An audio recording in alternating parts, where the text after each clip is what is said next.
我们现在开始讲今天晚上的课。So we are going to begin with this evening's teaching now. 那么今天晚上的课的这个题目呢，烦恼和痛苦的来源。The topic of this evening's teaching is the origin of afflictions and suffering. 就是因为我们每一个人在现实生活当中，就遇到很多很多的烦恼，然后也遇到很多的这个痛苦，然后我们很多人还不太清楚这些烦恼和这个痛苦的真正的来源是什么。In the course of everyday life, everyone encounters a lot of suffering, they encounter a lot of affliction, but many people do not know and not clear about the true reason for this suffering and affliction.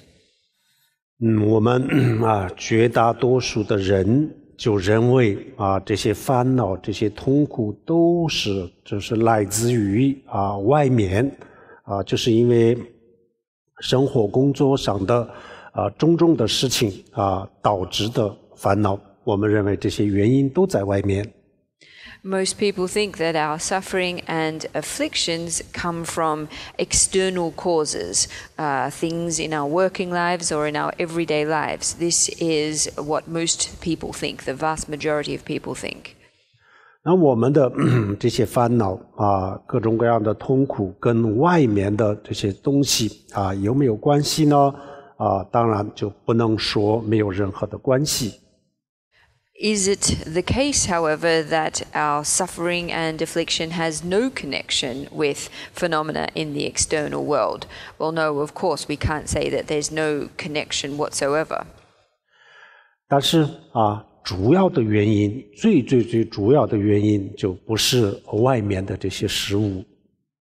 Nevertheless, the main reason for our suffering and afflictions is not external or things in the external world. 然后如果我们不知道这个烦恼和痛苦的来源是什么，这样子的话，我们没有办法断除这些烦恼，然后呢没有办法去面对很好的去面对这些痛苦。But if we don't understand the true cause or the true reason for suffering and affliction, then we are not able to eliminate them and we're not able to confront them properly. 那这样子的话，我们是非常有必要去了解一下这些痛苦的真正的来源。And so that's why it's extremely necessary that we do gain an understanding of the true cause of suffering and affliction. 然后我们了解了这个痛苦的来源，这样子以后呢，我们很多时候我们就不需要依靠其他的，就通过自己的能力，就把很多的这些烦恼很多的痛苦可以消除。And once we understand what this cause is, then we will find ourselves in a position where we don't need to rely on many other methods, just relying on ourselves will be able to eliminate these afflictions and forms of suffering. 首先我们去了解一下，比如说我们做梦的时候在梦里面就是我们在现实生活当中经历的这些所有的这些感受梦里面这些都是一样的存在。So if we first take the example of a dream to understand this, so all of the experiences that we have in a dream exist as they do. 然后我们正在这个做梦的时候这个梦里面发生的一切的这个真实性它们的真实性一点都不低于我们的这个现实生活的真实性。And when we are having a dream, all that we experience is in no way less realistic than that which we experience in our normal waking state. 梦里面有些时候我们感到非常的恐惧。Sometimes in our dreams we feel very afraid. 有些时候就是非常开心，或者是非常的不开心。Sometimes extremely happy, other times extremely unhappy. 这些情绪我们在现实生活当中的这些情绪，梦里面都会发生。So all of the moods and emotions that we experience in our everyday waking life, we can experience in a dream too. 而且，比如说我们不开心的时候、恐惧的时候，这个时候的这种感受，跟我们的现实生活是没有任何的区别。And the unhappiness or the feeling of being afraid that we experience in a dream is in no way different to these emotions when we experience them in our ordinary waking lives. 那么理论上讲，梦里面是不应该有这样子的恐惧。In theory, we can say that in a dream we shouldn't feel this fear. 不应该发生这样各种各样的这些情绪。And we shouldn't have all of these different kinds of emotions. 为什么呢？因为梦里面这些东西都是根本从来都没有出现过，从来都没有存在过。And why do I say that? Because in a dream, none of these things have ever really existed. They don't truly exist. 然后梦里面的我们自己就是不存在我们现在的这样子的肉体，所以呢，梦里面的地、水、风、火不会影响到我们在梦里面的这个身体。And in terms of ourselves, because we don't have a physical body in the dream state, then the various four elements of earth, fire, water, and wind can't affect our body. 理论上是这样子但是呢，实际上呢就不是实际上我们现实生活当中的这些所有存在的这些梦里面都一样的出现，而且这些出现的时候，我们的内在的感受也是一模一样。In theory, this is the way it is, but in actuality, in our dreams, all the things appear as they do in our everyday waking lives, and the feelings that we give rise to are the same as in our everyday waking lives too. 那么这个我们大家都非常清楚的。So this is something that we all understand very clearly. 好，那么梦里面的这些东西都是不存在的这个我们大家也知道的，非常清楚的。Everyone is also very clear that the things that exist in dreams are not real. 然后这些不存在的东西，从来都没有出现过的，或者是从来都没有发生过的这些事情，对我们的情绪也有很大的影响。这个也是我们大家都非常清楚的。And that non-existent things or events that never happened or never occurred in reality that take place in our dreams, that they have a strong impact on our emotions, is something that we all understand very clearly too. 那么理论上是这样，但实际上不是。这个中间就是有这么大的一个差距。主要的原因在哪里？ That we understand this in practice, but there's a fairly big distance between our theoretical understanding and our experience. What's the main reason for this distance or this gap? 这个时候我们去分析去思考的时候，我们会发现一个非常重要的一个这个道理。If we think a bit about this, if we analyze it, then we will discover a very important principle. 这道理是什么呢？就是这些东西，它是真实的，不真实比如说它是一个虚拟的或者是一个真实的，根本就不重要我们的心我们的意识把它当作是真实的然后它就变成真实的。And that principle is that regardless of whether these things are not real or virtual, the fact is that our mind takes them to be real and considers them real. 然后我们的心就把这一切当作是真实的然后就不知道它是虚拟的，不知道它是无中生有的这样子的时候呢，然后它给我们带来的这种感觉跟真实的世界是一模一样，没有任何的区别。And when our mind takes these various things to be real, not knowing that they lack any kind of inherent existence, the feeling that these things give our mind is exactly the same as if these things were real. 那做梦的时候，我们为什么把这梦里面的一切是当作是真实的呢？因为我们这个时候不知道自己在做梦我们那个时候不知道我人在这个梦境当中所以我们就把这个梦里面的所有东西都当作是真实的。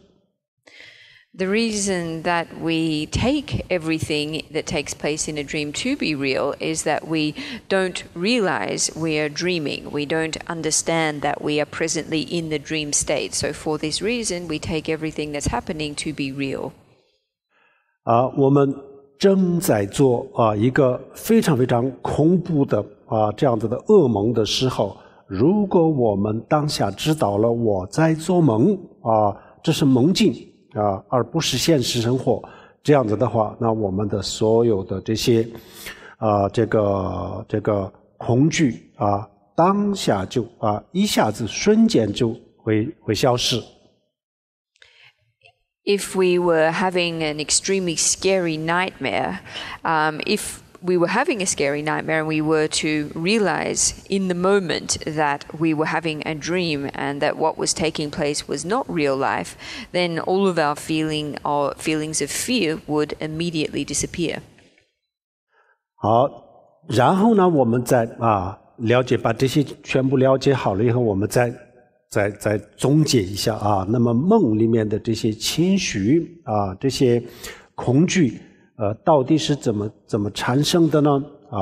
就是因为我把它当作是真实的，因为我的心把它当作是真实的就是因为这个原因产生了恐惧。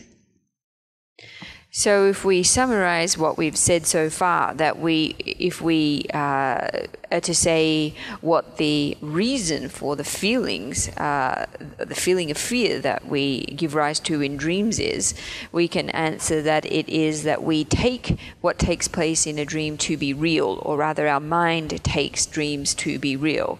And this is what gives rise to these feelings. 不是因为梦里的这些是真实的真实的情况，梦里发生的都是真实情况。So the reason is not because what is taking place in the dream itself is real. 那么这样子以后呢，我们就发现了一个道理，道理是什么呢？只要我们的心把这个任何一个东西，无论是它真实的、虚拟的什么样的东西，我们把它当作是真实的东西以后呢，它给我们带来的跟这个真实一模一样的感觉。And so from all this we can discover a principle, and that principle is that our minds, so long as they take any object, any phenomenon to be real, regardless of whether it is or isn't, the feeling that it engenders in us is the same as if it were real. It's exactly the same. 所以我们就知道了我们在梦里面为什么有恐惧为什么有各种各样的情绪，就是因为我们把梦当作是真实的也就是我们不了解梦的真相所以就产生了这么多的烦恼跟现实生活一模一样的烦恼痛苦。And so we can therefore say that the reason that we give rise to fear and other emotions in the dream state is because we don't understand the nature of dreams. That is, when we're dreaming, we take it to be real. And because of this, the dreams give rise to afflictions and sufferings in the same way that takes place in everyday life. 好，这样子我们这个梦里面我们不了解我们在做梦，这个叫什么呢？这就叫做无明用佛教的话来讲的话，这叫做无明我们不知道自己在处于什么样的状态不了解这个世界不了解自己，不了解这个世界，那么这个叫做无明。So that we lack an understanding that we are in a dream. This lack of understanding, in Buddhist terminology, we refer to as ignorance. This lack of understanding of the state we're in, and a lack of understanding of the external world, this is referred to in Buddhism as ignorance. 然后我们因为我们不了解它的真相，所以我们把它当作这个真实的。那么这当作真实的，这个叫什么呢？这个就叫做我执用佛教的话讲我执，或者是叫做执着。Because we don't understand the truth of these phenomena, therefore we take them to be real. And this taking of something to be real, which isn't, is what we refer to in Buddhism as attachment. 然后这个无明和这个执着，然后就是就制造了我们的梦里面的所有的这些恐惧痛苦烦恼。So these two put together, ignorance and attachment, are responsible for all of the fear and affliction and suffering that we experience in a dream. 所以佛教讲12缘起12缘起就是我们的这个轮回，一个人的轮回从开始到最后的结束这个全部的过程就可以归纳为这个12缘起。那么12缘起的第一个就是无明。And so in Buddhism, we speak of the 12 links of dependent origination. And these 12 links describe the entire process of from rebirth throughout cyclic existence. The first link of the first of the 12 links is ignorance. 就像梦里面的所有的恐惧，所有的烦恼，所有的痛苦实际上就是因为我们不知道自己在做梦就这么一个简单的这个错误，然后就导致了后面的所有的这些一切。So it's just like in a dream where all of the suffering and affliction that we experience derives from the fact that we don't understand we are dreaming. A simple mistake, a simple mistaken understanding like this is responsible for everything that, all the consequences that come after. 然后梦里面的这些一切都是不真实的，大家都知道，但是呢知道就是什么时候知道我们还没有进入这个梦的时候，我们才知道，那个时候我们的头脑是很清醒的，或者是我们从这个梦里面出来了以后才知道但是呢人在这个梦里面的时候呢，然后就根本就不知道在做梦，所以呢这个整个后面的全部我们把它当作是真实的，然后一旦把这个世界当作了真实，然后它就变得一个真实的世界一模一样，就让我们在梦里面挣扎，让我们在梦里面开心或者幸福或者痛苦。Of course, we know that everything that takes place in dreams is not real, but when do we have this knowledge? When do we understand this? Well, we understand it prior to going into a dream, and we understand it after we've come out of a dream. However, when we are in a dream, we don't know this to be the case. And because we take then everything that takes place in the dream state to be real, we experience it exactly as if it were real. And so for that reason, we feel suffering, happiness, and similar such emotions. 好，然后我们在现实生活当中，现实生活当中也是一样啊。就是我们把这个世界啊，然后就是这个世界当中发生的一切啊，我们把它当作是真实的，把它当作是真实的以后呢，然后啊，跟梦里面一样，然后就是各种各样的恐惧啊、欲望、绝望啊等等，这些全部啊都会出现。然后呢，他们就导致了很多很多的烦恼、痛苦啊，这就跟梦里面是一模一样。这后面的全部就12元气当中的，除了无明以外的，全部会产生。And it's exactly the same in our everyday waking lives too. That is, we take things to be truly existent, and in taking them to be thus, we experience fear, desire, disappointments. These kinds of things emerge, which lead to affliction and suffering in exactly the same way as when we are in a dream. So, due to this, the following 11 links of the 12 links of dependent origination arise on this basis of ignorance. 这个时候啊，我们也就把这个现实生活的真相啊，如果了解得非常的透彻啊，看得很清楚啊，这样子的话，那我们从梦里醒过来了一样。完全有一个办法啊，有一种办法，完全可以把我们的这些恐惧啊、绝望啊、失望、烦恼、痛苦啊，这些全部一下子可以消失。But if we were to develop a penetrating and clear understanding of the nature of everyday waking life, then just as when we wake from a dream, we would similarly have a way to make all the disappointment, fear, despondency, suffering, affliction, and so forth disappear. 因为这个现实生活当中的烦恼这些痛苦是我们的心制造出来的。然后呢，它怎么制造的呢？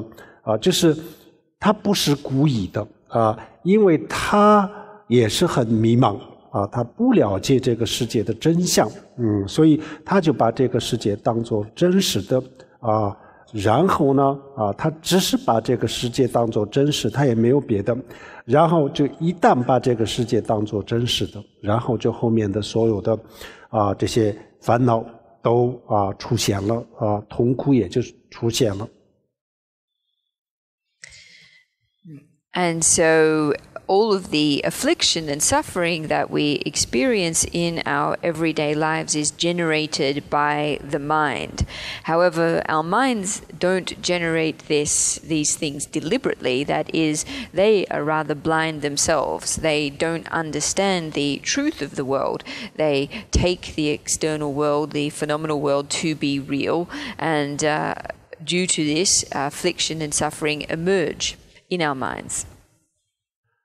这个时候我们必须要明白一个道理道理是什么呢？平时我们恐惧的时候烦恼的时候，然后我们认为这个烦恼不开心的东西在我的心里发生了它们就像病毒一样的进入了我的心所以我现在不开心平时我们是这么认为。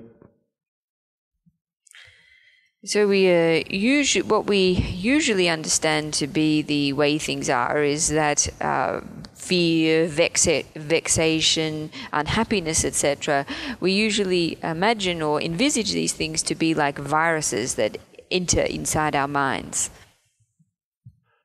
但实际上呢并不是某一个外面的东西进入了我们的内心，然后我们的心里就产生烦恼并不是。那是什么？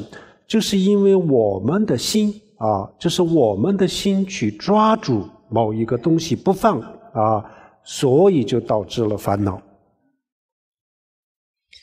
But in actual fact, it's not the case that some external force has entered into our mind and has therefore given rise to suffering and affliction. In actual fact, the reason is because our mind has grasped onto something very tightly and is not letting it go, and this is what causes affliction. 然后这个时候我们的心去抓住某一个东西，然后抓得越紧然后我们的心里就是烦恼就越多。And the tighter that our mind grasps onto something, the greater the affliction in our mind will be. 比如说我们用手去抓火球这样子的话，那么只要我们的手一碰火那我们的手一定是很痛苦的。For example, if we use the example of our hand grasping or touching some kind of fiery substance, then the touch of this would immediately cause a feeling of pain. 这个时候唯一的方法就是我们的手松开把这个火就扔掉这样子以后我们的手才能够解脱才能够离开这个痛苦。The only thing that we can do in this situation is to release our hand, to let go of the fire, and to thus liberate our hand from the pain.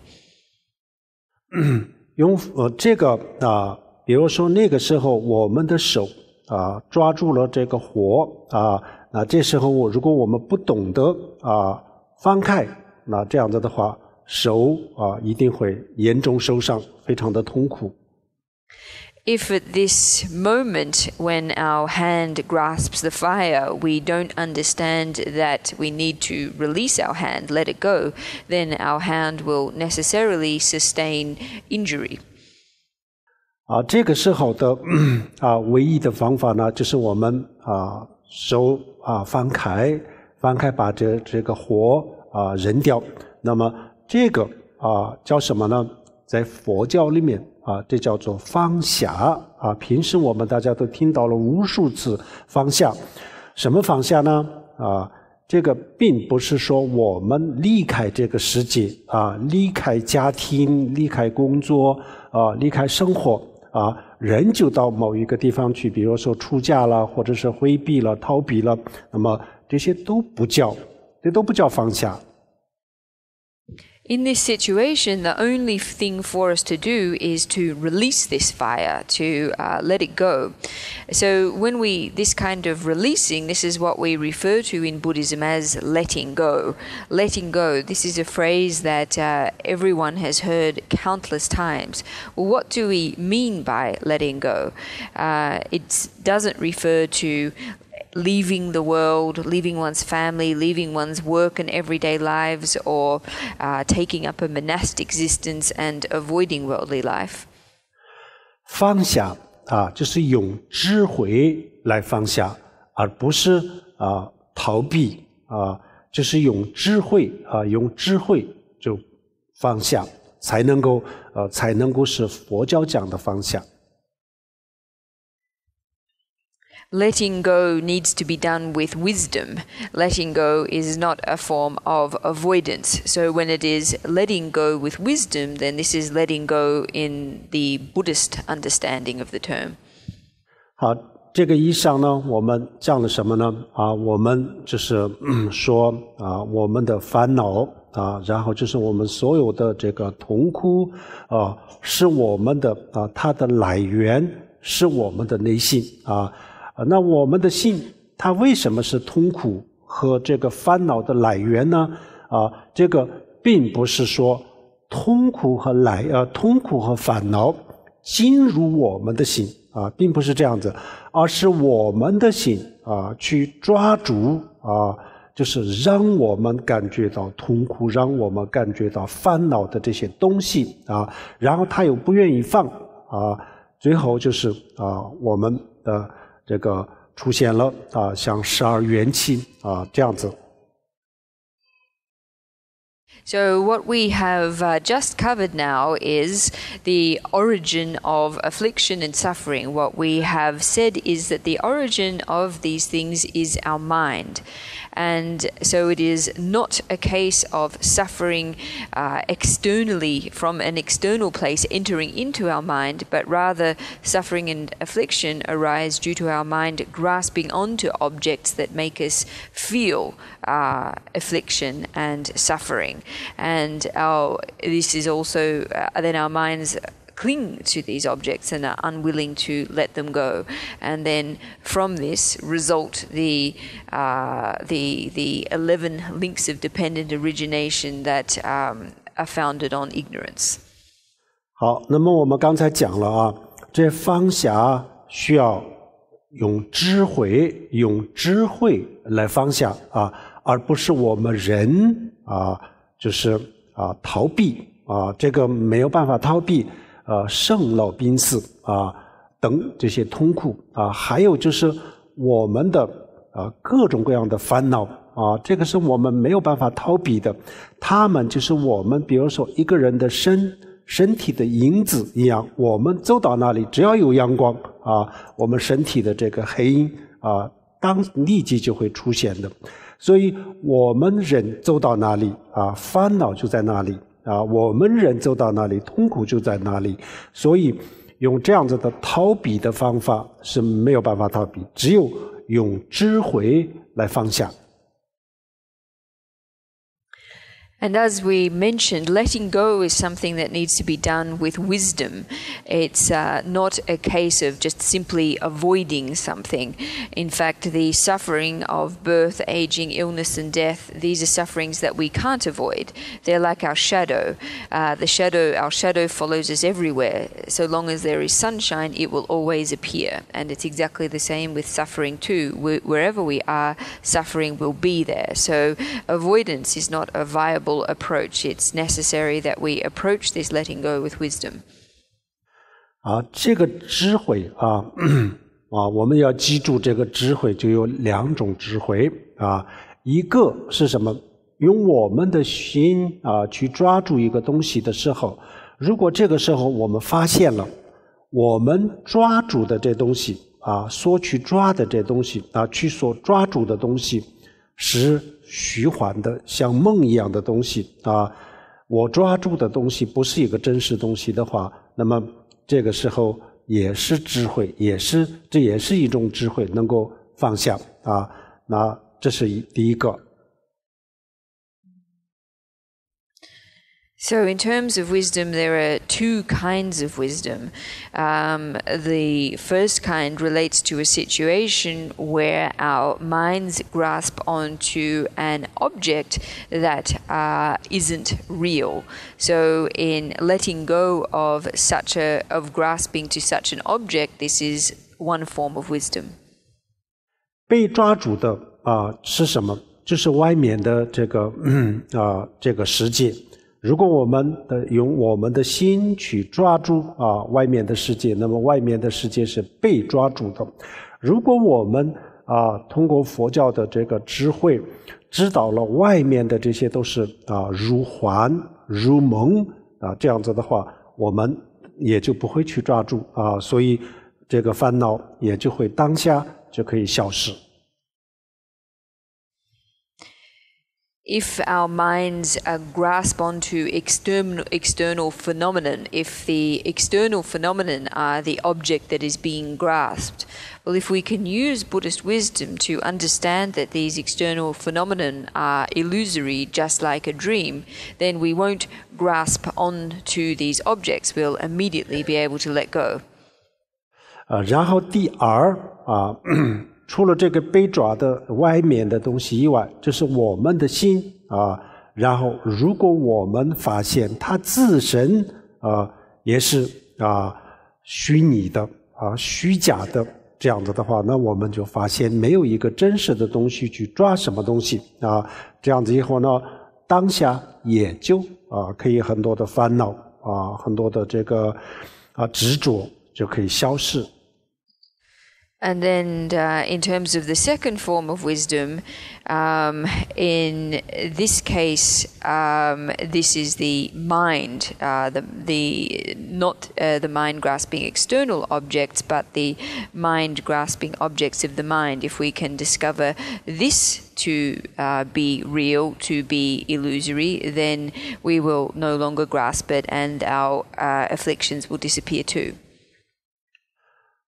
现在我们简单的介绍一下我们的内性就是去我们的意识抓各种各样的这些万事万物的这个东西，就是我们的意识，它到底是一个什么样的我们简单的介绍一下。What I'd like to briefly introduce now is the nature of this mind of ours that goes around grasping onto all various kinds of phenomenon. 比如说科技没有像今天这么发达的时候呢，我们不太了解我们自己的身体到底是一个什么样的很多地方我们是不了解的。In days in the past, we, due to the fact that technology was not as advanced as it is today, humans didn't have such a thorough understanding of the nature of their physical bodies. 然后我们的意识到今天为止我们大家也不太清楚它到底是什么样的，我们的意识。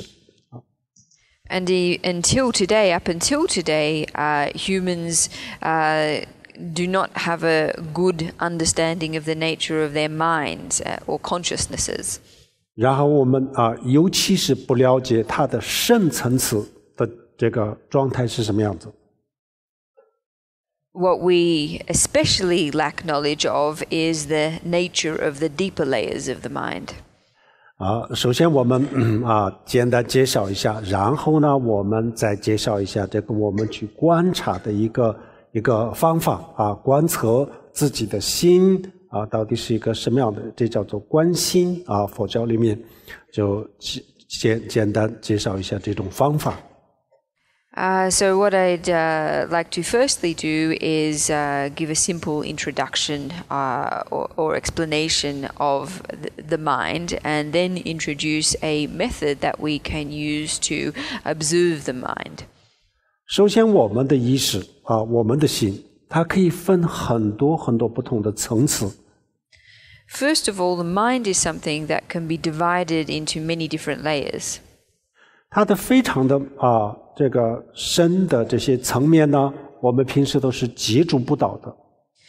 And the deepest levels or layers of the mind are ones that we typically don't have contact with, we don't encounter. 只有修禅定的人才能够接触到比较深层次的这个层面。Only practitioners of meditation are able to experience these deepest layers of the mind. 然后禅定也有两种禅定，一个是有觉悟的禅定，有智慧的禅定另外一个呢就是没有智慧没有觉悟的禅定。And in terms of meditation, there are two different types. The first kind of meditation that leads to the wisdom of awakening, and meditation that does not lead to the wisdom of awakening. 然后这个没有智慧的这个禅定它的穿透力不强所以它就没有办法突破我们的意识的很多很多的层面，它就只能突破一部分所以呢它看不见最深的地方。And because meditation that does not have wisdom that leads to awakening lacks a particularly strong penetrating force, it's unable to break through or to transcend all the levels of our mind. It's only able to transcend some levels. And so for this reason, this kind of meditation cannot enable us to perceive the deepest layers of the mind. 那这种没有智慧的这种禅定它就像我们的肉眼能够看到的这个可见光一样啊。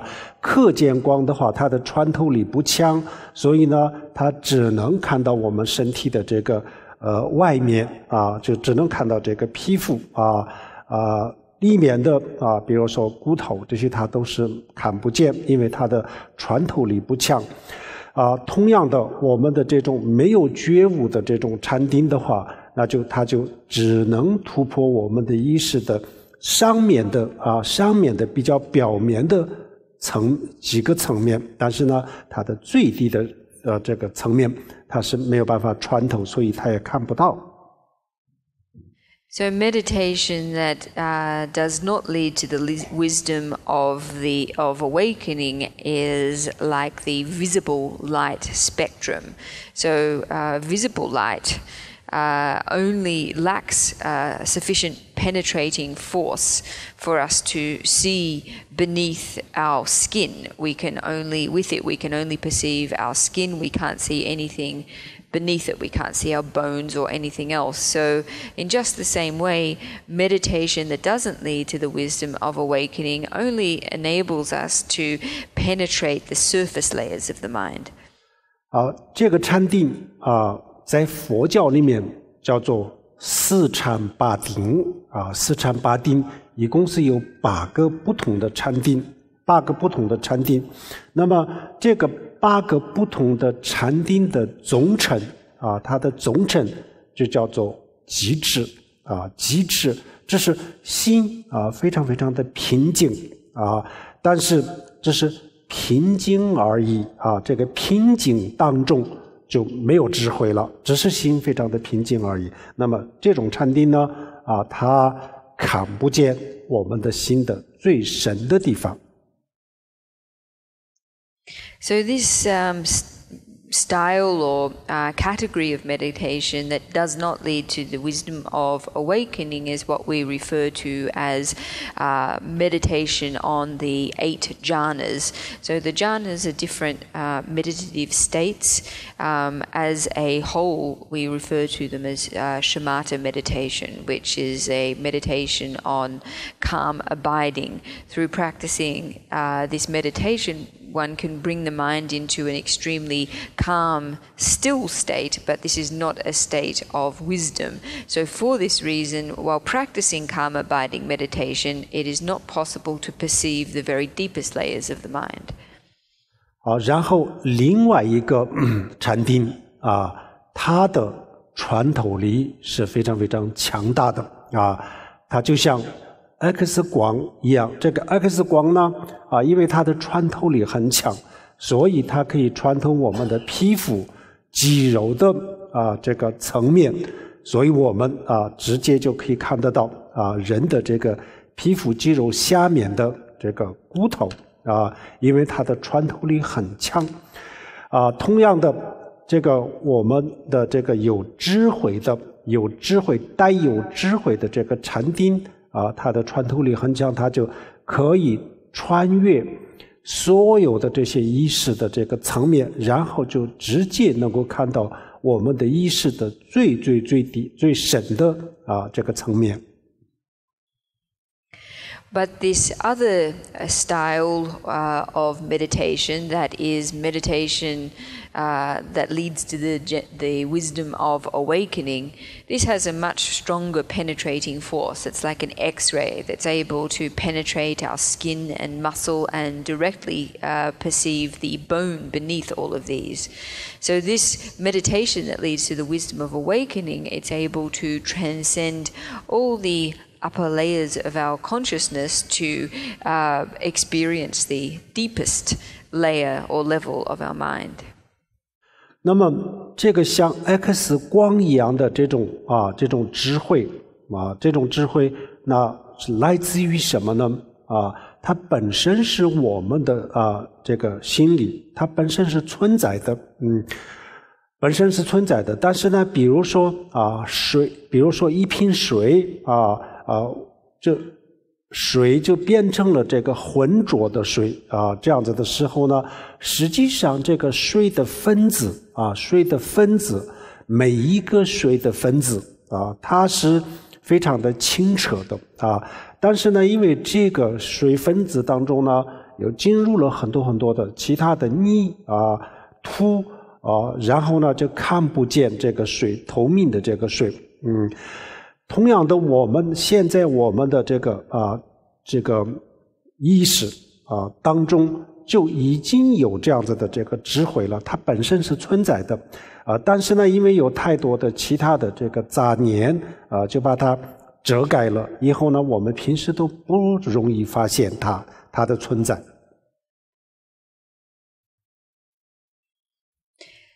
So this X-ray-like wisdom that we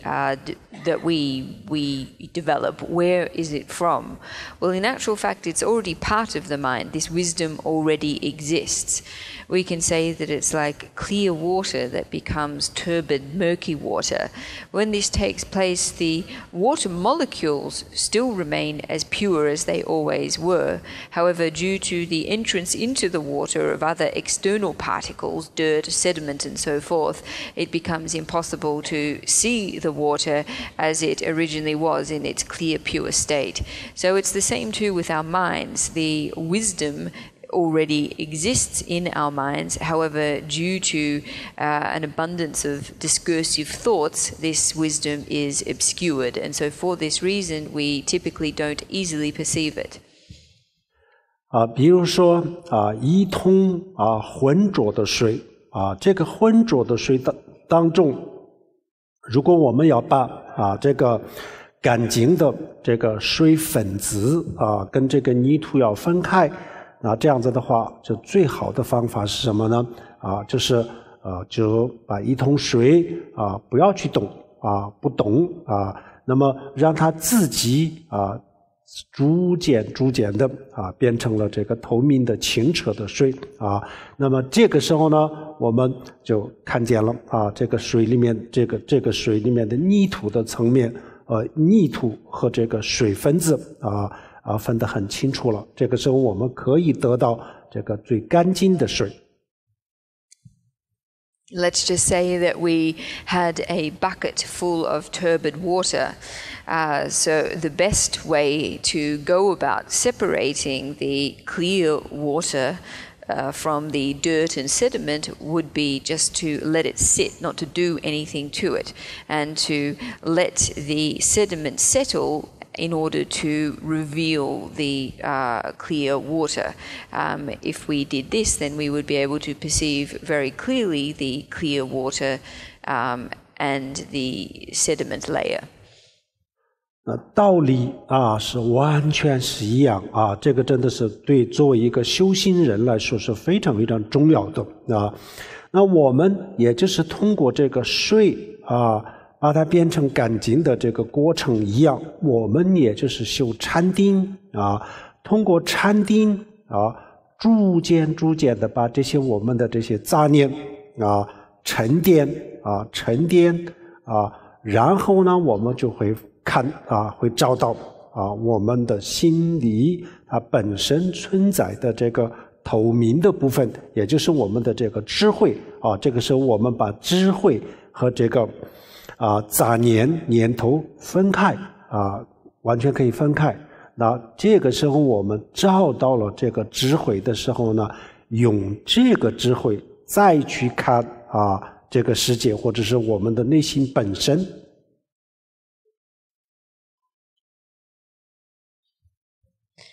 So it's exactly the same principle in the context of practice, and this is an extremely important thing for practitioners to understand.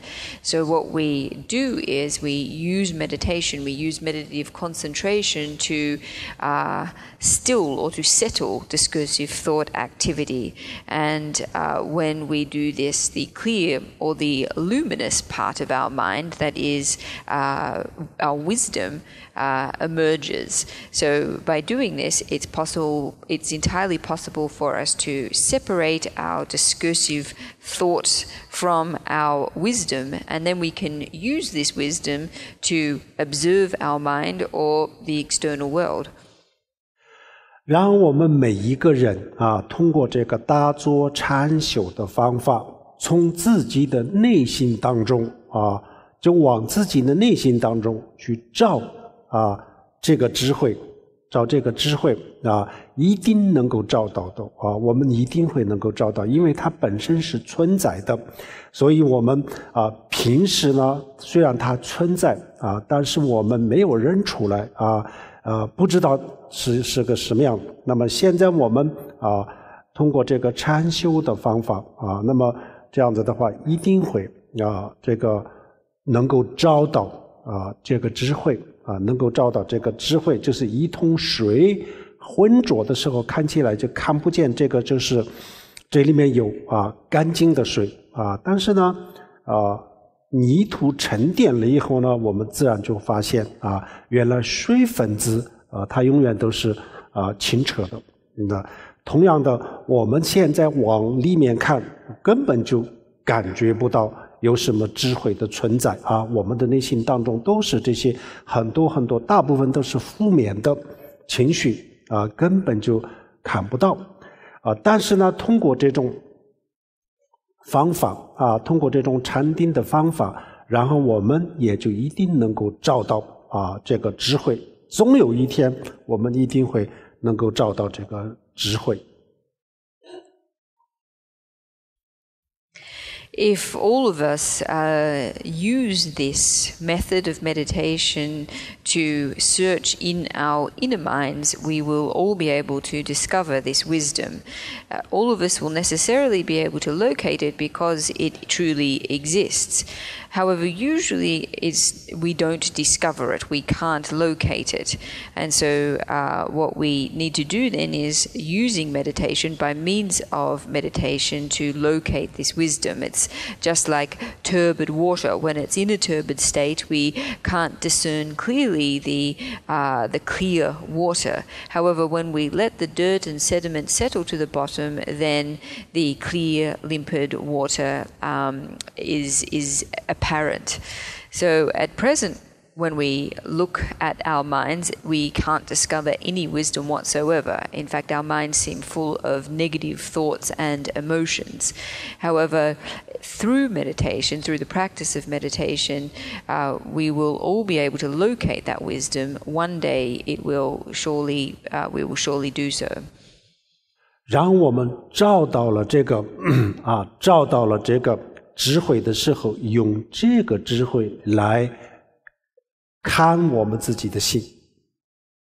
And when we've discovered or located this wisdom, we can use this wisdom to observe our mind. 这个时候我们看到的跟我们现在看到的完全是两回事。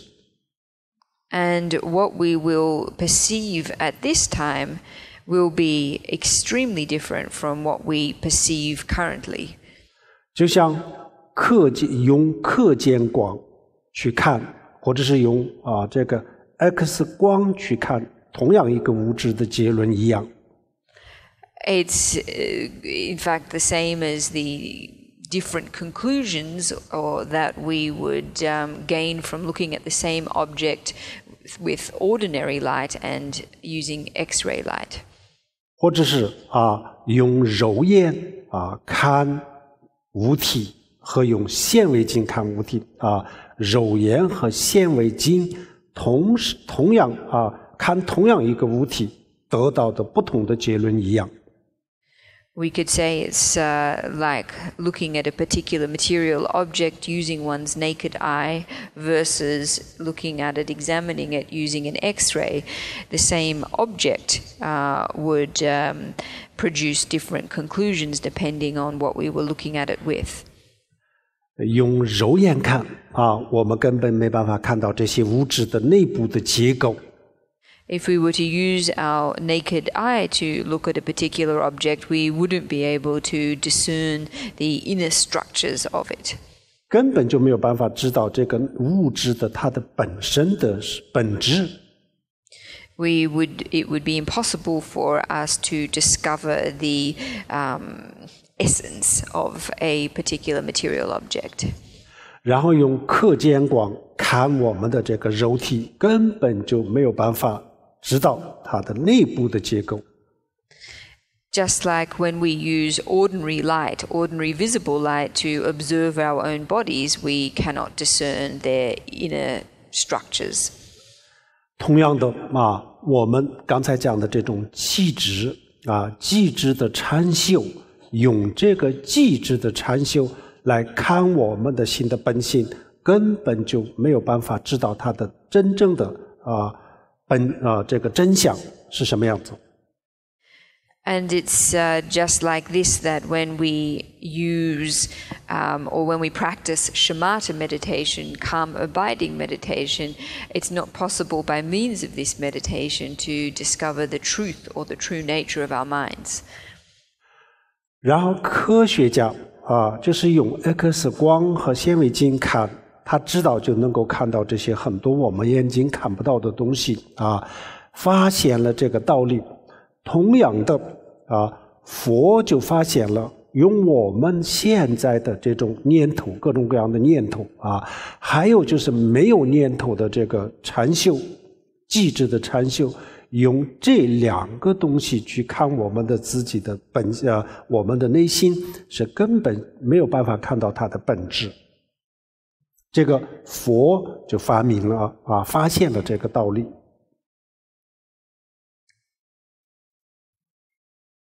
So just as scientists discovered that looking at a particular object, viewing it through X-ray light, the result that one sees is very different to looking at it with one's naked eye, the Buddha discovered that looking at the mind using discursive thought or using shamatha meditation, it's not possible to discover its basic essence. This is a principle that the Buddha discovered. 然后佛同时也就是发现了我们自己的心里有一个是像显微镜像 X 光这样子的东西，用这个东西去看我们的心然后就才能够看到它的本质或者是看到它的最深的层面。And the Buddha also discovered that the mind has a capacity or a power that is just like a high-powered microscope or an X-ray, and that if we use this to examine the mind, to observe the mind, then it's possible to perceive its essence or its deepest layer. 如果用这种智慧去看我们的内心然后我们就发现它就是一种像梦一样的虚拟世界。这所有的虚拟世界，所有的世界是他创造出来的一个虚拟的东西，它本身也是虚拟，然后呢他创造出来的这个世界更加是虚拟的。And if we use this wisdom, we use this power of wisdom to observe our own minds, then we will discover that in fact they are illusory or unreal, just like a dream. So we'll discover that not only is the mind illusory itself, but the world that it generates or produces, the phenomena that it produces, are even more illusory. 现在我们修心的时候，我们修心打坐的时候，我们的工作是什么我们的目的，修心的目的是什么？就是我们的内心当中原有的本身就存在的这个智慧的部分这个部分体验出来这个体验出来，然后用这个来看我们的内心我们的这个修行就是这样，这个就是我们作为一个修行人的目标或者是工作是这样子。我们打坐到底要干什么呢？就是要把我们比如说是一桶浑浊的水，让它这个泥土沉淀然后就看到这个透明的水一样，就是我们的内心当中把这个智慧的东西要找到找到了以后呢，然后用这个来看而不用我们的这个念头，各种各样的念头，或者是这个稍微没有念头的这个机制啊，不要用这个来看这个世界，这两个东西是看不到这个世界的真相，也看不到我们的内心的真相，所以必须要找到这个智慧，然后用这个来看，它就像显微镜，它就像 X 光。So as meditation practitioners, what is our core task? What is our core goal? Well, this is to observe our inner minds and to extract the wisdom that inherently resides within, and to use this wisdom in turn to observe the mind itself. This, in a nutshell, is what the goal of our practice is, or what our task is as practitioners. It's just the same way as if we had a bottle of turbid water and we were to let it settle and then observe the clear water that would appear as a result. So what we need to do is extract this wisdom first, locate it, extract it, then use it to observe the mind. And so this is how we should observe the mind, rather than through discursive thought activity or shamatha methods of meditation. The reason is because these two approaches are not able to, can't equip us to perceive the true nature of the external phenomenal world and of ourself. So first we need to locate this wisdom. This wisdom is just like an X-ray or a high-powered microscope. 如果我们找到了这个智慧用这个智慧往外一看，然后这个整个的这个世界就变成VR 眼镜里面看到的这个虚拟世界一样，一下子就变成这样子。If we take this wisdom and then use it to view the external phenomenal world, then the whole world will appear as if we were wearing VR glasses.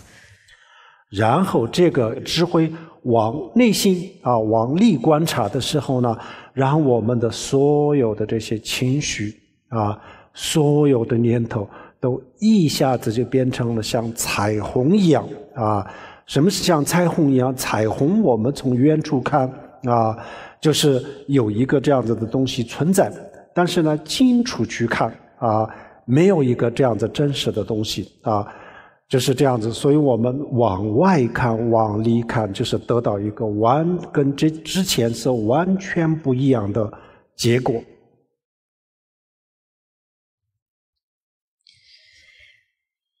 If we were to orient or direct this wisdom inwards, on the other hand, we would discover that all of our emotions, all of our thoughts are just like a rainbow. And just like a rainbow, insofar as when we look at a rainbow from a distance, it appears as if it really exists. However, when we get up close, we can appreciate that it's not real. And so by taking this wisdom and directing it outward and directing it inward, we can gain understandings that are completely different from the ones that we have previously had. 那么现在我们没有这样子的智慧我们的内心当中有这个智慧的成分但是呢我们没有把它体验出来，所以就是我们用不上。那用不上的时候呢，我们用我们的感官和我们的意识，我们的感官去看然后呢我们的意识去分析，这个时候这世界就变得非常真实的，就是像做梦的人在梦里的时候一样，我们的感官再观察也就没有办法突破这个世界的这个世界的这个表面的这个层面，然后我们的意识再思考也就没有办法突破，所以他们看到的都是表面的那这个时候呢，我们的心里我们的内心会给我们制造很多的这个烦恼，很多的痛苦。At the present, however, we are lacking this kind of wisdom. Even though we have this element of wisdom, it already exists in our minds. Because we haven't yet extracted it, therefore we are currently unable to put it to use. So instead, we experience the world through our sensory faculties, and we process it using our mental consciousness. And in this way, the world, the phenomenal world, appears very real to us, just like things appear to be real in a dream. And if we experience the world in this way, then however we think, however we examine, we are unable to transcend this layer of apparent reality. No matter how much we analyze or think, we are only able to experience or perceive the superficial reality of things. And by experiencing the world in this way, it gives rise to affliction and suffering in our minds. 然后用这个智慧看这个世界的时候呢，是一个什么样的感觉呢？比如说我们做梦的时候做一个非常可怕的噩梦的时候，就瞬间我们知道在做梦那是什么感觉呢？当下就把这个所有的恐惧会消失，但是呢，梦就不一定停止，梦会继续的梦中的这些现象都会继续的，但是这个现象呢，它不会给我们带来任何的烦恼任何的这个恐惧。那这个时候我们找到了这个智慧，用这个智慧看这个世界的时候呢，就是这样子的感觉。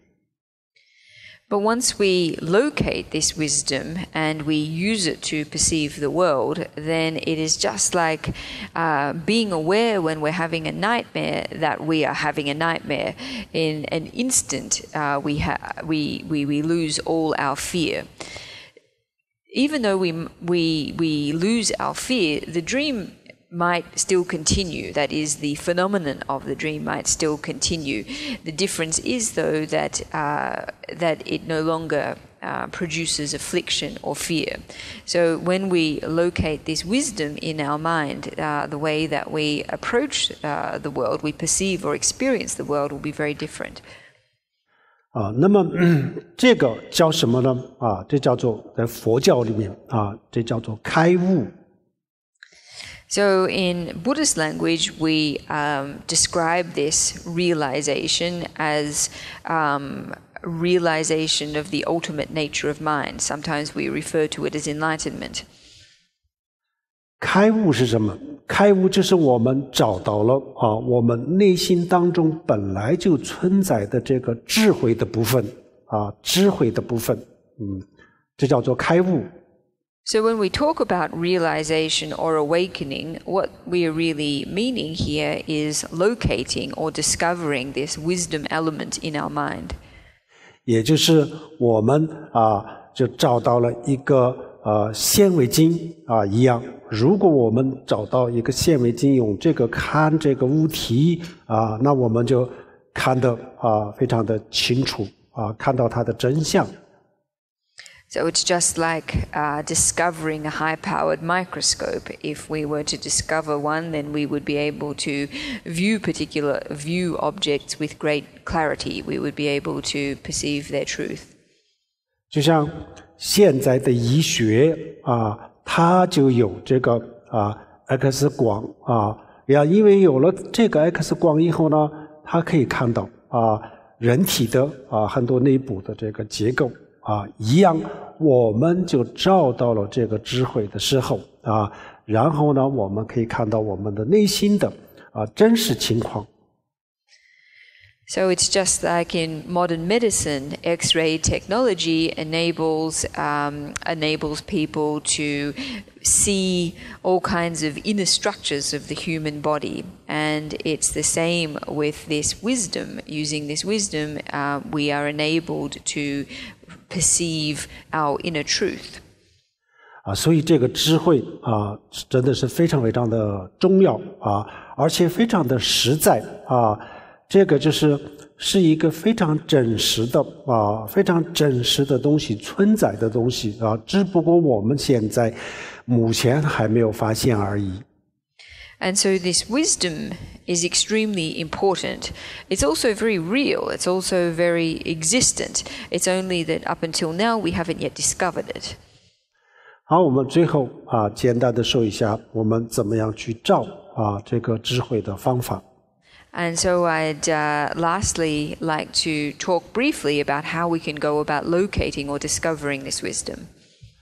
那么找这个智慧如果条件不成熟机缘不成熟的时候呢我们就花了再多的力气，花了再多的时间，也不一定能够发现。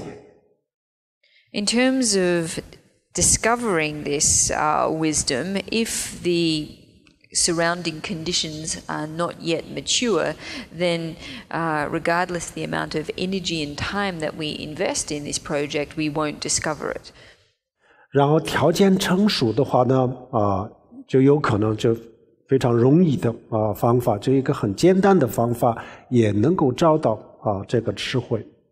However, when our conditions are mature, then even just a very simple, easy method might enable us to discover it. 藏传佛教的方法是什么首先像思加心外加心内加心这些加心一步一步逐步的修。So the approach of Tibetan Buddhism is to first gradually, step by step, complete both the outer and inner preliminary practices. 然后就是最后还要有一段时间当中呢要禅修。And then after that, dedicate a period of time to meditation practice. 然后通过这个禅慧的方法把我们内心当中的很多的罪业把它清净。And then using or practicing confession practices to purify negative karma in our minds. 这是通过像供曼扎拉的方法累积积累很多的这些资粮或者是福报。And by means of the practice of making mandala offerings, accumulate a lot of merit and positive conditions. 最后就是上师的加持我们通过上师瑜伽获得上师的加持。And then finally, we receive the blessing of our teacher. 在这些所有的条件具备的情况下，然后呢我们找到上师给我们的指点然后呢上师帮我们寻找这个内在的智慧。在这样子的情况下，我们就能够很顺利的找到我们自己内心的这个智慧。And then finally, after all of these steps have been completed, we receive instructions, pointing out instructions from our teacher that enable us to locate this wisdom. And at this point, we will very smoothly, very easily be able to locate it. 好，那么我们今天的这一堂课里面呢，我们简单的说了就是我们的痛苦的烦恼和痛苦的来源是什么样子，然后呢要解决这些问题的话，我们用什么东西用什么方法去解决简单的介绍了。然后呢当然有很多具体的方法呢，还有很多系统的这些方法呢比如说思加行无加行禅修还有等等那么这个我们要系统的学习然后呢逐步的修这样子我们所有人都有机会能够找到这个智慧，完全是可以。如果我们有一天找到了这个智慧，那拥有这个智慧的人看这个世界跟我们现在看是完全是不一样。我们现在看这个世界是给我们带来很多很多的烦恼啊，拥有这个智慧的人看啊，然后这个世界就根本不会给他带来很多的这个痛苦。所以我们佛教讲轮回的痛苦啊，这个并不是说是绝对的痛苦，轮回它也不是绝对的痛苦啊，要看什么样的人。比如说没有这种智慧的人来说，轮回是痛苦的，然后有这样子的智慧的人来说，轮回根本不是痛苦的啊，不但是不痛苦，而且轮回就是幸福的、快乐的。这个是大乘佛教里面有非常明显的记载啊，所以呢，轮回是不是痛苦，不是用轮回来决定，而是用我们的人的心来决定啊。没有智慧的时候，什么也没有，什么也不懂，那轮回当然很痛苦了啊。然后呢，我们拥有这样子的智慧了、慈悲了，那轮回不痛苦啊。所以佛教讲的轮回痛苦是相对的，不是绝对的。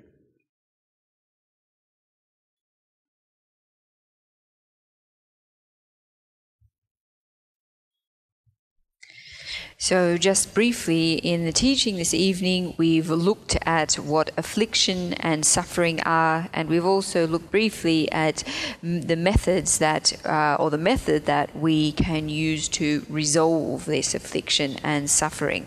In terms of concrete systematic practices geared at achieving this, such as the inner and outer preliminary practices, meditation practices, etc., all of these need to be studied systematically and practiced step by step. But so long as everybody does this, then discovering this wisdom is something that everyone can do. It's something that everyone in this lifetime has an opportunity to do. And for people who discover this wisdom, for people who locate it, the way that they view the world is very different to the way that we do now. Currently, we look at the world and it is a source of much suffering. But that is because we currently lack this wisdom, and so the world strikes us, it appears to us as a world that's full of suffering. But in actual fact, whether, even though we speak in Buddhism about the suffering of samsara, in actual fact, samsara's suffering is not absolute in nature. If we lack Buddhist wisdom, then samsara it appears as suffering. With wisdom, however, not only is samsara not suffering, but it's actually happy and joyful. And this is something that the Mahayana teachings clearly expound. So whether or not samsara is experienced as suffering is determined not by samsara itself, but by our minds. With wisdom, samsara is not suffering. So therefore, the suffering of samsara is only a relative truth, it's not an ultimate one. 轮回是不是痛苦，就是要看我们以什么样的身份出现在这个轮回啊。如果我们以现在的这样一个非常凡夫普通的人的身份出现在这个轮回，那当然我们没有任何的能力，轮回当然是痛苦的啊，有很多地方是让我们非常痛苦的。如果我们有一天就不是这个身份就是拥有大悲，然后就是拥有智慧这样子的以菩萨的身份出现轮回当中，那轮回就不是痛苦了，轮回就是幸福的、快乐的。所以我们现在的工作是什么呢？工作是把这个痛苦的轮回把它变成幸福的把它变成快乐的。不仅仅是我们自己感觉到这个轮回幸福快乐，而且让所有的人也能够感觉到轮回就是幸福，轮回就是快乐这叫做轮回即是涅槃大乘佛教的一个口号，非常重要的一个，对这个实际上是完全是可以做到的这个就是我们的工作，这个就是我们一个修行人的目标。Whether or not samsara is experienced as suffering rests on the identity that we take in samsara. So as we currently are in the position of, in the identity of an ordinary mortal being, because of our lack of capacity, then there is much in samsara that we experience as suffering. However, if one day we were to take the form of someone with great compassion and great wisdom, then samsara would not be suffering, it would be very happy. And so therefore, our present task is to transform the suffering of samsara into happiness, and not just for ourselves, but also for all beings, so that they too experience the happiness of existence. Samsara is also nirvana. This is a popular saying in the Mahayana teaching. This is something that is actually very achievable to make samsara nirvana, and in fact this should be the goal of our practice. 好，我们的今天的这个课教到这里，然后呢，顺便说一下，明天我们早上要这个受八关斋戒，那就是要说明一下这个八关斋戒的一些注意事项。So we're going to conclude our teaching for tonight here, and I'd now like to talk a little bit about the taking of the 8 precepts tomorrow morning. There's a couple of things to note that I'd like everybody to hear. 首先明天我们来受这个八关斋戒的第一个就是不要吃早餐第一次守的时候不能吃早餐，这是一个。第二就是要洗澡。这两个。So the first 2 things are that everyone who comes to receive the vows tomorrow, please don't eat breakfast. And the second point is to have a shower. 还有一个我们明天只守1天，然后还有一个呢，我们比如说，如果未来的3年或者是5年或者是一辈子的这个戒律如果一次性的守的话也是可以的所以呢我们明天来守八关斋戒的大家要做好准备，明天到底守多长时间的八关斋戒。比如说我们准备守3年3年的八关斋戒，3年，然后3年的每一个月守几天都要今天就要想好准备好比如说只守明天1天的我想可能大家不是明天只守明天1天的可能很少然后呢守3年或者5年这个准备好确定，然后3年也好5年也好每个月到底是守几天佛经里面有记载的比较好的日子呢，初8然后就是15 30就这3个。这3个我们初8、15这些是藏历或者是农历都可以的，农历藏历都可以。然后这些时间要确定好明天也会讲，但是呢因为明天呢因为时间的关系可能没有就没办法讲太多的这方面的所以我们今天都要做好，大家要做好准备到底守多长时间每个月守1天或者守2天3天都这个今天就要准备好。The third point is that tomorrow everyone needs to have made up their minds about how long they're going to take the vows for. So, for example, it's possible to take the vow just for one day, but probably very few people intend to do just this. So make up your minds whether you intend to take the vows for, say, 3 years or 5 years. It's also possible to take them for your entire lifetime. Everyone also needs to decide, depending on how long you're taking the vow for, how often you're going to observe the 8 Mahayana precepts. So how many times or how many days you're going to do so each month. In the Buddhist scriptures, there are auspicious days that are mentioned for taking the 8 precepts, such as the 8th, the 15th, and the 30th day of either the Tibetan lunar calendar or the Chinese lunar calendar. Either of these are fine. So everybody in advance needs to decide how long you're going to take the vows for, and also how often you're going to take the vows as well. So tomorrow I'll also remind everyone about this. However, because we're not going to have a lot of time tomorrow morning, I thought I would mention it now. 还有几个准备的是，比如说我们到时候这个守节的日子记错了或者是当天忘了有可能会出现这样子的问题如果这样子的话，那我就第二天再补一天就是这个也要做好准备我们守节的时候有这样子准备，到时候就可以这么做要灵活一点然后呢，有些时候实在是不方便这个固定的日子守的话那就是提前一天或者往后挪一下这个也要做好准备还有就是比如说我们中秋节还有中秋节的这个15号，还有就是这个大年30这个时候呢，大家都要跟家人团聚这时候如果守节的话，跟家里的人带来很大的不方便。这个时候呢，我们最好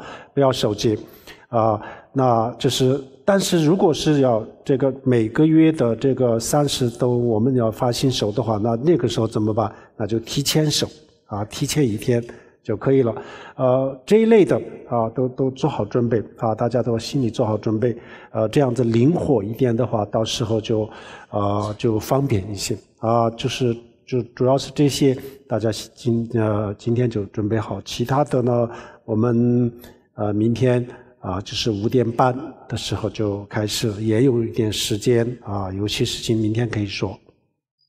And then the final thing is just to remind everyone to prepare yourselves mentally for when taking the vows for the prospect that you might forget one day that you're meant to observe the vows, or you might mistake the date on which you're meant to be observing them, in which case you need to be flexible. You need to make up for the day that you missed. You can, or if there's a day when it's just not convenient for you to observe the 8 precepts when you've committed yourself to doing so, you can observe them the day before or the day after.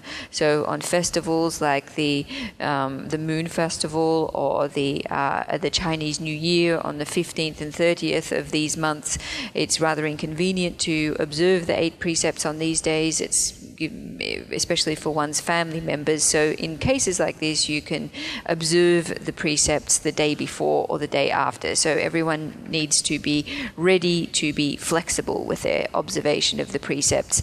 And there's a few other things to mention. Kemba will mention them tomorrow morning when everybody gathers together at 5:30.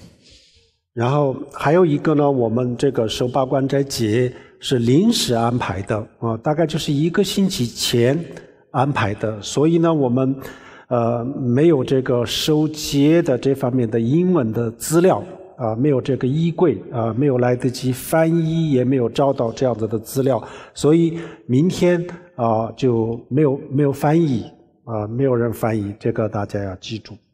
And just another point to mention is that the 8 Mahayana precepts ceremony that's going to take place tomorrow was just scheduled very, very recently, just 1 week ago. And for this reason, we haven't located an appropriate English liturgy for the precept. So tomorrow it's only going to be in Chinese. There won't be any English translation. 然后如果讲英语的如果要守的话，我们可以下一次就这些衣柜这些资料准备好了以后就可以守或者是如果是特别想守的话呢，那就今天晚上把这个衣柜的内容自己了解一下自己了解一下，然后我们明天这个用这个虽然不是英文，但是呢那个时候内容知道了就可以可以守这条戒如果实在是很想守的话，也可以这样子。Or for English-speaking members of the audience who really, really want to take the vows tomorrow, what you can do is tonight familiarize yourselves with the content of the 8 Mahayana precept liturgy. And if you familiarize yourself with this tonight, then tomorrow you can take the vows. Even though they'll be given in Chinese, you'll be familiar with the content. So this is also another possibility. 好，我们现在最后大家一起做回向首先，什么叫做回向呢？就是我们今天的这个听经闻法的这个功德分享给天下所有的众生这样子叫做回向。So we're going to end with a dedication of merit. Dedication is when we take the merit that we have gained through listening to a Buddhist teaching and share it with all beings. 然后我们同时发愿天下所有的众生就是因为我们的这个分享，因为我们的功德能让大家幸福、快乐、健康。然后最后都能够这个往生西方极乐世界，或者是成佛解脱，这样子的心愿叫做回向我们大家这个发这样子的心愿，然后就念这个回向文。And we also do so with the aspiration that our act of sharing this merit will enable all beings to enjoy happiness and good health and ultimately be reborn in Amitabha's Pure Land or achieve Buddhahood or liberation. So when we make this dedication, we do so with this aspiration. Sonam de danja zambanya done ni be dana banje tiga nanje walon de bai tebim zolen joa jor sho oma hom ban zang ger be ma sa da hong oma hom ban zang ger ba ma sa da hong oma hom ban zang ger ba ma sa da hong 阿弥陀佛，谢谢大家，扎西德勒。